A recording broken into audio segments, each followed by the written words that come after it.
You earn $200,000 a year. You live in a good Canadian postal code. You drive a premium car. From the outside, you look rich. But from the inside, you know that just one missed paycheck would collapse everything. This is the illusion of wealth, and it's a trap that so many high earners fall into. It's the feeling of running on a treadmill where your speed keeps increasing, but you're not actually moving forward. You look successful. You have the symbols of success, but financially you're incredibly fragile. It's a quiet anxiety that lives just beneath the surface of a seemingly perfect life. Let's really audit the numbers behind that high income. In Canada, a $200,000 salary is not $200,000 in your bank account. Not even close. After federal tax, provincial tax, CPP, and EI contributions are deducted, that number drops fast.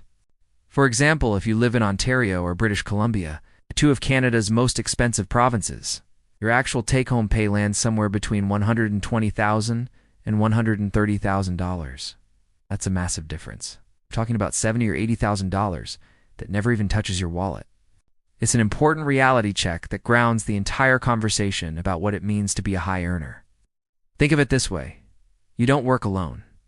The government is your silent and very significant business partner. At high income levels, every additional dollar you earn faces marginal tax rates that can approach 50%. This is a critical concept to understand. It means for every extra hour you work, for every promotion you fight for, you're only keeping about half of that extra income. It creates a feeling of diminishing returns. You're running faster and faster, putting in more effort, but your financial progress starts to level off. You hit a ceiling that isn't about your ability, but about the structure of the tax system itself. And what happens to that net income? As your salary rises, your spending almost always follows right behind it. This is lifestyle creep, and it is the silent killer of wealth. The apartment gets bigger, the rent goes up. The car gets an upgrade, and so do the payments. You might decide on private daycare for the kids, or start buying premium groceries without a second thought. Each one of these decisions feels small and justified in the moment. You earned it, right? But together, they create a powerful current that consumes your raises before they ever have a chance to reach your savings or investment accounts. Your lifestyle simply inflates to match your income. So, if your monthly burn rate, the total amount you spend every month, is equal to your net income, you are not wealthy. You are fragile. This is the core of the problem. High earners who don't build reserves are just conduits. Money flows into their accounts from their employer and flows right back out to landlords, car companies, and credit card issuers. They become a temporary holding station for cash, not an owner of capital. This is a position of extreme vulnerability. Any disruption, a job loss, a health issue, an unexpected expense can shatter the entire structure. The higher your expenses, the harder the fall. It's crucial to distinguish between two very different metrics. Column A is your income. Column B is your net worth.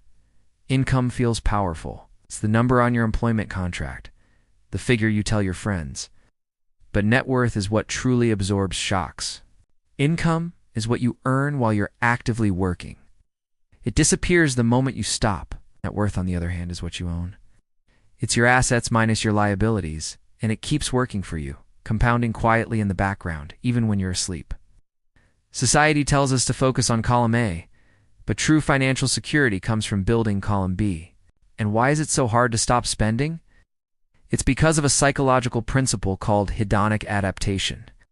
That new car, that bigger house, that fancy dinner, the initial thrill, the dopamine hit, fades very quickly. What was once a luxury soon becomes your new normal.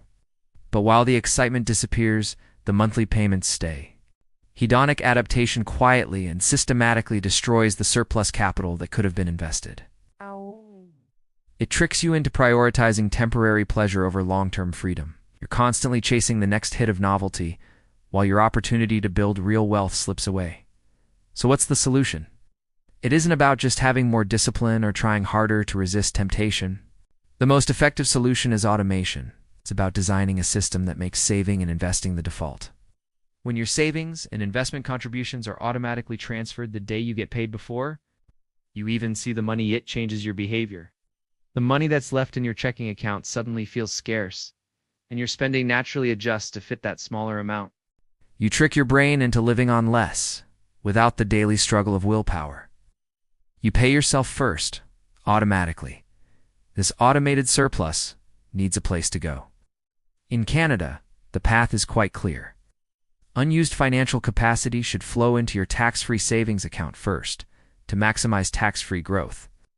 Once that's full, you move on to your registered retirement savings plan, or RRSP, to get the tax deduction.